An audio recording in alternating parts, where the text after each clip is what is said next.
What's going on, my fellow hunters, and welcome back to another episode of Hunting Tips. Last episode wasn't so much a hunting tip, it was more of a how-to, and that was for the secret achievements, but we are back on track and we are going to go right into hunting monsters again. Today's monster, as you can probably see from the video title, is the Rathian, aka the Queen of the Land. And now for the sections breakdown of the video. These videos are going to be split into 4 different parts. The first part is a general description of the monster. The second part will consist of parts that can be cut off of the monster or broken off of the monster.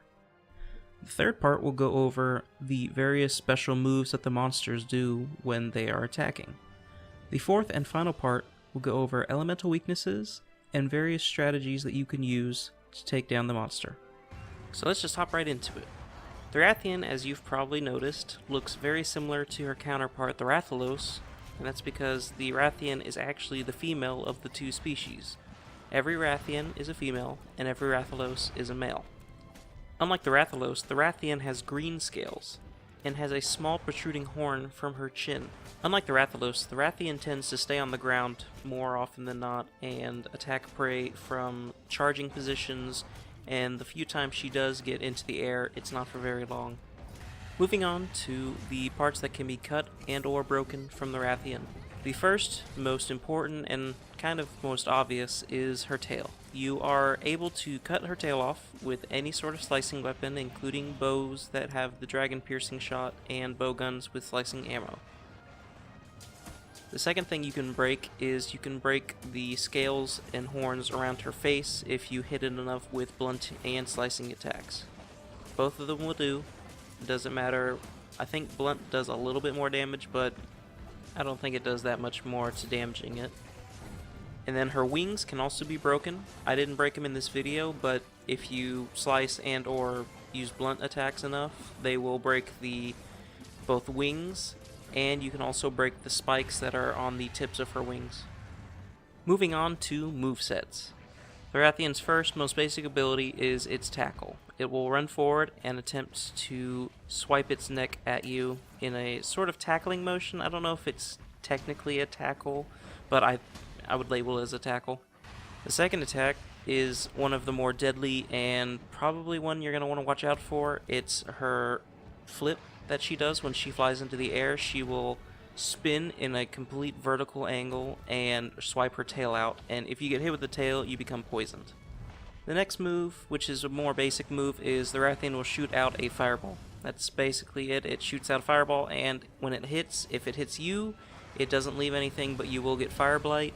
If it hits the ground instead of you, then it will leave a small patch of fire that if you walk over, you will get damaged.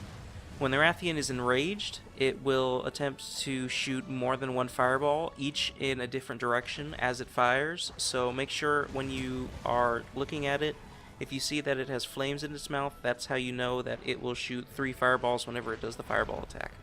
The final move that it has is basically it spins in a circle while whipping its tail out, and it'll go 180 the first time, and then it'll pause, and then it'll go 180 a second time. It will always do both 180s. So make sure that when you are attacking it, you make sure you time these openings when it does the first initial spin, and then once it starts getting ready for the second one, make sure you either dodge or block. One move that I almost forgot to mention is that it also has a flying tackle. It'll wind up in the air and you'll see it, it'll kind of wiggle its body, and then it will shoot straight down towards you. Now moving on to the final section of video tips and strategies. If you're going to be taking on this monster, then flash bombs are going to be very important, as when it's up in the air about to do its spin, if you shoot a flash bomb, you will knock it down and it will actually be stunned on the ground for a few seconds. And that's always a good spot to get some critical hits in if you want to attack the tail a bit more to cut it, or if you want to break some of the face plates off. That's basically when you're going to want to do it the most. If you look on the chart for its weaknesses, it's weak against thunder and dragon, but it also has ailment weaknesses to sleep, paralysis, and especially to stun, which is always good for the people with blunt weapons or shields that can bash, as if you hit the face enough, it will go down a lot easier than most monsters. The fact that the Rathian likes to stay on the ground rather than the air will provide you with your greatest asset, because unlike the Rathalos, which will prioritize being in the air and will make you lose valuable time trying to get it down or hit it. The Rathian stays on the ground more often than not, so you can just focus on hitting it, and you don't have to worry about flash bombs as much. But as I said earlier, make sure to bring flash bombs for when it goes into the air for its spin attacks or its dives. Well, that's all there is to it. You remember this when you're fighting, and you'll be taking down that Rathian like a champ. If you like this video or you want to see more, please leave a like or subscribe. And let me know in the comments section how you think I did. So yeah, thanks for watching, and until next time, I will see you guys later. Happy hunting!